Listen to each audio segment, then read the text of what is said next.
I was earning thousands of pounds every month and finally had stability. In May, everything collapsed and my income dropped off a cliff. So what happened? How did this affect me?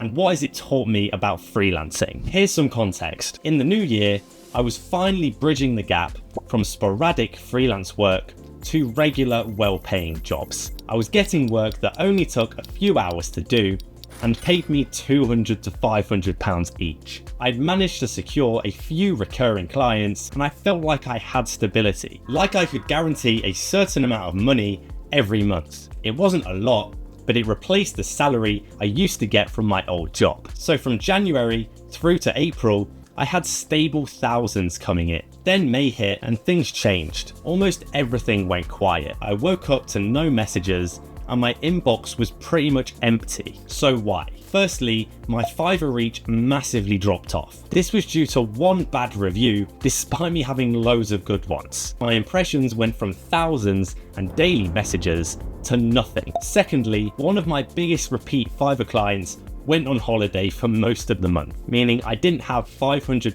videos to produce. Thirdly, my longest retainer video editing client was moving countries too, and were almost putting their whole production on hold until this move was complete. These three happening at the same time removed almost all of my stability for the whole month, and 75% of my average income disappeared like that. Thankfully, I'm in a position financially right now where I don't need money.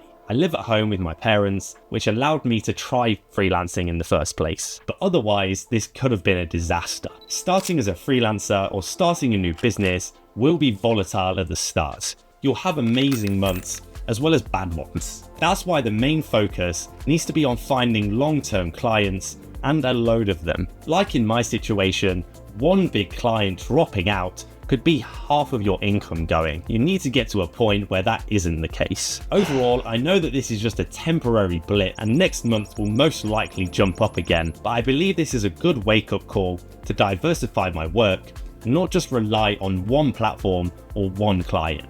If you want to see which freelance platform allowed me to find the most clients in the first place, watch this video right here and subscribe to follow my journey to 10k a month as a video creator, and we can help each other get there.